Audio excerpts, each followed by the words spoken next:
சுந்தர் பிச்சை ஒரு இந்தியாவில் பிறந்த தொழில்நுட்ப தலைவர் மற்றும் கூகுள் மற்றும் அதன் தாய் நிறுவனமான ஆல்பபெட் இன்க் இன் தலைமை நிர்வாக அதிகாரி CIO ஆவார்.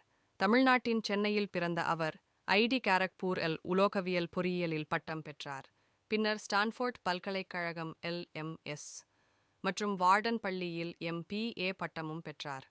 2004 ஆண்டு கூகுளில் இணைந்த அவர் Google Chrome OS, Google drive போன்ற முக்கிய தயாரிப்புகளை உருவாக்குவதில் முக்கிய பங்கு வகித்தார். அவரது தலைமையால் குரோம் உலகின் மிகவும் பிரபலமான இணைய உலாவியாக மாறியது. 2015 அவர் கூகுளின் தலைமை நிர்வாக அதிகாரியாகவும் 2019 ஆல்பபெட்டின் தலைமை நிர்வாகியாகவும் பொறுப்பேற்றார். எளிமையான நற்பண்பு, புதுமை மீது அக்கறை மற்றும் செயற்கை நுண்ணறிவு AI, நிலைத்த வளர்ச்சி, உலகளாவிய டிஜிட்டல் அணுகல் ஆகியவற்றில் கவனம் செலுத்தும் திறமை ஆகியவற்றால் அவர் அறியப்படுகிறார்.